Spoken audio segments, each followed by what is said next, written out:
সালে যখন আমি আদা চাষ করেছিলাম বস্তায়, তখন কিছু দোআঁশ মাটি বা বালু মাটির প্রয়োজন ছিল।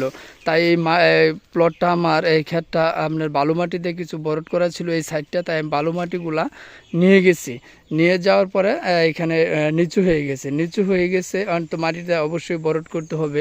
তাই ভাবলাম যদি মাটি আবার টাক দিয়ে নিয়ে আসি বা 800 বা 1000 টাকা টিপ নেবে, তাই ওই খরচের মধ্যে না যেহেতু আদার এখন দাম অনেকটাই কম, কিন্তু অনেকটাই কম, এর জন্য ওই বাড়তি খরচের দিকে গেলাম না। তাই ভাবলাম যে এই বস্তা, যেহেতু প্রচুর বস্তা এখানে, আর এই বস্তাগুলো এইখানে ঢেলে সমান করে নেই যে ক্ষেতটাও সমান হয়ে গেল। পরবর্তী যদি অন্য কোনো কিছু চাষ করি, অবশ্যই সুন্দর একটা ফসল হবে আমি মনে করি। কারণ যেহেতু সারি মাটি, একদম সারি মাটি, এখানে আমি মনে করি যা করবেন তাই হবে। কারণ এখানে এমন সার, গোবর, ছাই, কীটনাশক যা কিছু প্রয়োজন এই বস্তায় সব কিছু দেওয়া হয়েছিল। তাই এই মাটিগুলো যে নিচা জায়গায় ফালাইতে আছি, অবশ্যই কিছু হবে। পুরা ক্ষেতটাই অল্প অল্প করে এইভাবে রাখবো।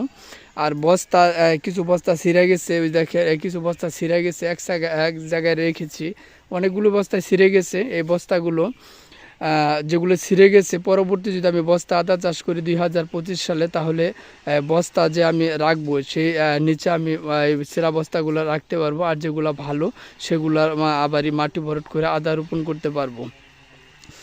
আসলে আদা চাষ করে এই তারিখে, এই বছর 2024 সালে সবাই মোটামুটিভাবে ধরা খেয়েছে। কারণ হচ্ছে যেখানে 300 টাকা 400 টাকা আদার দাম ছিল, সেইখানে আদার দাম হয়ে গেছে 60 টাকা 70 টাকা 80 টাকা। যদি 300 টাকার 400 টাকার আদা যদি আমরা 60 টাকা 70 টাকা আদা আমরা বিক্রি করি, তাহলে তো আমাদের আসলে যা উৎপাদন হয়েছে বা এখানে বিক্রি করলেও আমাদের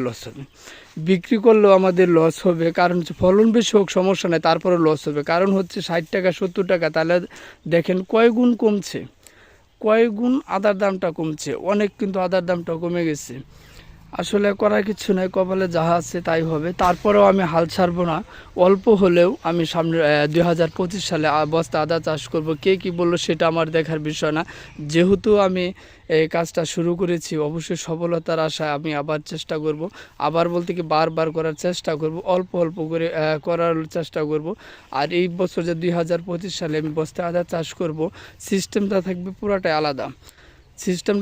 থাকবে আলাদা। তারপরে যখন আমি 25 সালে আদা চাষ করব, কিভাবে কি করতে